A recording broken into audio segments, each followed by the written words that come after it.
నమస్తే, welcome to reflection news. నేను Sharma. China మనతో దూకుడుగా వ్యవహరిస్తుంది, అటు తైవాన్ తోటి కూడా దూకుడుగా వ్యవహరిస్తుంది. మొన్న చైనా విదేశాంగ శాఖ మంత్రి ఏమన్నాడు? మంచి వాక్కులు, మధురమైన వాక్కులు అంటారు. దీన్ని తీయరు ముచ్చట ఎట్లుంటుంది? మరి ఎవరైనా మంచి ముచ్చట చెప్పారు, అబ్బా ఏం తీయగా చెప్తున్నావు అంటారు. నోట చక్కెర వేయకున్నా చక్కెర వేసుకున్నంత తృప్తి అవుతుంది. ఈ విదేశాంగ మంత్రి ఏమన్నాడు? భారత్ తోటి చాలా సత్సంబంధాలు ఉండాలి, భారత్ కొంచెం ఒక 2 అడుగులు ముందుకేసి మాతో షేక్ హ్యాండ్లు ఇవ్వాలి, ఒప్పందాలు చేసుకోవాలి, ఇది 2 దేశాలకు మంచిది, అది ఇది అని కొంచెం మాట్లాడింది. సరే, మనం దాన్ని అంత పెద్దగా నమ్మము, మరీ నమ్మి పూర్తిగా ఇంట్లోకి భోజనానికి ఏం విలువం. చైనా వాళ్ళని ఏడ ఉంచానో అక్కడే ఉంచుతాం మనం, అది మన తత్వం, మనకు అందరి గురించి తెలుసు మనకు. అయితే ఇప్పటికైతే పర్వాలేదు, మనతో ఏం సమస్య అయితే రాలేదు, మనం ఏం దేమో, వాళ్ళ ద్వారా మనకు వచ్చే సమస్య ఏం లేదు. కానీ తైవాన్ జలసంధిలో మాత్రం చైనా సారు బాగానే ఉరుకులాడుతున్నట్టు. ఏంది? తైవాన్ జలసంధిలో గత 2 వారాలకు పైగా కొనసాగిన అసాధారణ నిశ్శబ్దానికి తెరపడింది. చైనా తన సైనిక విమానాలు, నౌకలతో మరోసారి కవ్వింపు చర్యలకు దిగింది. గడిచిన 24 గంటల్లో తమ ద్వీపం చుట్టూ 26 చైనా సైనిక విమానాలు, 7 నౌకలు సంచరించినట్లు తైవాన్ రక్షణ మంత్రిత్వ శాఖ ఆదివారం ఉదయం వెల్లడించింది. వీటిలో 16 విమానాలు తమ వాయురక్షణ గుర్తింపు జోన్ ADIZలోని ఉత్తర, మధ్య, నైరుతి ప్రాంతాల్లోకి ప్రవేశించాయని వెల్లడించింది. ఫిబ్రవరి చివరి వారం నుంచి మార్చి మొదటి వారం వరకు తైవాన్ సమీపంలో చైనా సైనిక విమానాల కదలికలు దాదాపుగా నిలిచిపోయాయి. 2021 తర్వాత ఇంత ఎక్కువ కాలం పాటు చైనా విమానాల కార్యకలాపాలు ఆగడం ఇదే తొలిసారి.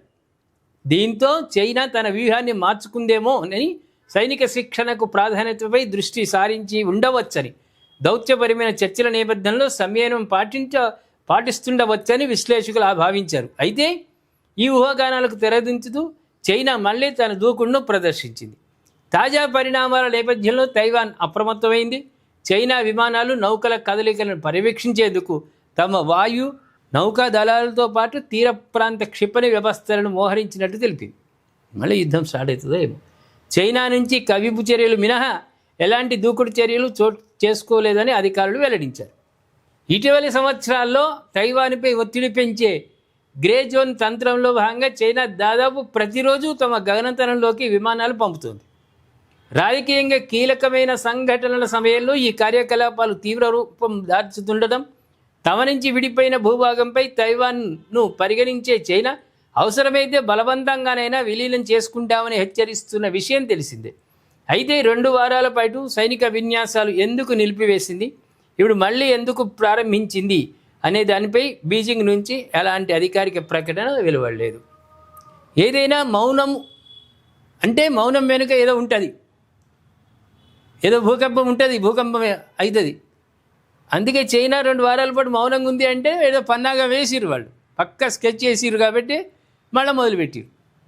ఏదైనా తాము పోగొట్టుకున్నటువంటి స్థలాలను రాబట్టుకోవడానికి జరిగేటువంటి యుద్ధాలు, ఎవరి మీన్నో దండయాత్ర చేసి వాడిని తమ ఆధీనంలోకి తీసుకోవాలన్న ఒక తపన. ఇప్పుడు 2 విధాలు, ఇజ్రాయిల్, అమెరికా, ఇరాన్ మీద చేస్తున్నది ఏంటంటే ఇరాన్ను మొత్తం తమ చేతుల్లోకి తీసుకోవాలి అని. కానీ అది వింటలేదు. దెబ్బకు 4 దెబ్బలు. ఒక దెబ్బ కొడితే వీళ్ళిద్దరూ ఇరాన్ 4 దెబ్బలు కొడతా అని ప్రయత్నాలు అవుతున్నాయి. గ్రౌండ్లో కూడా అట్లా కనిపిస్తుంది. ఇప్పుడు తైవాన్, చైనా కూడా అంతే. చైనా వదులుకున్న భూభాగాన్ని మళ్ళీ ఆధీనంలోకి తీసుకురావడానికి చైనా ప్రయత్నం చేస్తుంది. అక్కడ పాకిస్తాన్, ఆఫ్ఘనిస్తాన్ వాళ్ళు కొట్టుకుంటూ ఉన్నారు. రేపు మనం కూడా ఆక్రమిత కాశ్మీర్ను తీసుకోవాలంటే మనం కూడా చేయాల్సిందే. అక్కడ ప్రజలందరూ మన భారతదేశంకు కలవాలని చూస్తున్నారు. అక్కడ ఉన్నటువంటి ఉగ్రవాదులు పెంచిపోషిస్తున్న పాకిస్తాన్ ఆర్మీ వాళ్ళు కలవనిస్తలేరు. కానీ ప్రజలకు వాళ్ళు పడే ఇబ్బందులకు మాకు భారత్లో కలవాలి మేము అనే కోరుకుంటున్నారు. మళ్ళీ ఇది అంటే ఎక్కడ పడితే అక్కడ యుద్ధాలతోటి వచ్చే ప్రయోజనం ఏమున్నది? ఇజ్రాయిల్, అమెరికా చేస్తున్నది అట్టర్లీ ఫెయిల్. ప్రజలు ఎవరు హర్షిస్తలేరు. ప్రాణ నష్టం, ధన నష్టం, రక్షణ వ్యవస్థలో అనేకమైనటువంటి సర్వనాశనం అయిపోయినాయి. దాన్ని ఎవరు కూడా లెక్క చేయరు. రేపు చైనా తైవాన్ జరిగితే వాళ్ళది ఏదో జాగ కోసం, స్థలం కోసం, తమ ఆధీనంలో తైవాన్ ఆధీనంలో ఉన్నది మళ్ళీ వీళ్ళు తీసుకోవడానికి. రేపు మనం చేస్తున్న ఆక్రమిత కాశ్మీర్తో యుద్ధం చేసినా అది అందరు మెచ్చుకుంటారు, కానీ దాన్ని అయితే ఎవరు మెచ్చుకుంటలేరు. ప్రేక్షకులారా, యుద్ధాల సమయం ఉన్నట్టున్నది ఇది. పండుగల సీజన్ అంటాము అప్పుడప్పుడు. ఆషాఢ మాసం ఫ్రీ సేల్ అంటారు, ఆఫర్లు అంటారు. ఎందుకు పండుగ సేల్ అని ఒక పెద్ద బోర్డు వేస్తారు క్లాస్ షోరూమ్ వాళ్ళు. అట్లనే ఈ టైం మొత్తం యుద్ధాల సీజన్ అయిపోయింది. మీరేమంటారు ప్రేక్షకులారా? యుద్ధాల వల్ల ఎక్కడో యుద్ధం అయితే మనం భయపడాల్సిన పరిస్థితి. మనం కట్టెలు కొనుక్కుంటున్నారు ఊర్లల్లో. గ్రామీణ ప్రాంతాల్లో కట్టెలు తెచ్చుకొని వంట చేసుకుంటున్నారు పాపం, గ్యాస్ దొరకదని. పెద్ద పెద్ద హోటళ్ళు బంద్ అయిపోయినాయి. ఆ ఎఫెక్ట్ మనకు సంబంధమే లేదు. అయిన ఎఫెక్ట్ ఈ యుద్ధాలతోటి ప్రజలు నష్టపోతున్నారు. నిత్యావసర వస్తువులు కరువు అవుతున్నాయి, ధరలు పెరుగుతున్నాయి. యుద్ధాల సీజన్ గురించి మీరు స్పందించండి ఘాటుగా. మనోవేదన కూడా, మానసికంగా కూడా మనకు వేదన ఉంది. మనకు సంబంధం లేదు యుద్ధంతో. అయినా మనకి ఇక్కడ పెట్రోలియం కేంద్ర ప్రభుత్వం ముందస్తు చర్యలు తీసుకుంది, అది వేరు. ఎంతైనా గ్యాసు సమస్య ఉంది, పెట్రోల్ ధరలు ఇంచుమించు మెల్లమెల్లగా పెరుగుతూ ఉన్నాయి. ఇవన్నీ సమస్యలతో మనము ఉంటున్నాం. కాబట్టి దయచేసి మీరు కామెంట్ రూపంలో యుద్ధాలు వద్దు, యుద్ధాలు వస్తే ఏమేమి జరుగుతాయి, ఎలాంటి పరిణామాలు ఉంటాయి, వీటి గురించి దయచేసి మీరు కామెంట్ రూపంలో మాకు తెలియజేయండి. సబ్స్క్రైబ్ చేసుకోండి, షేర్ చేయండి.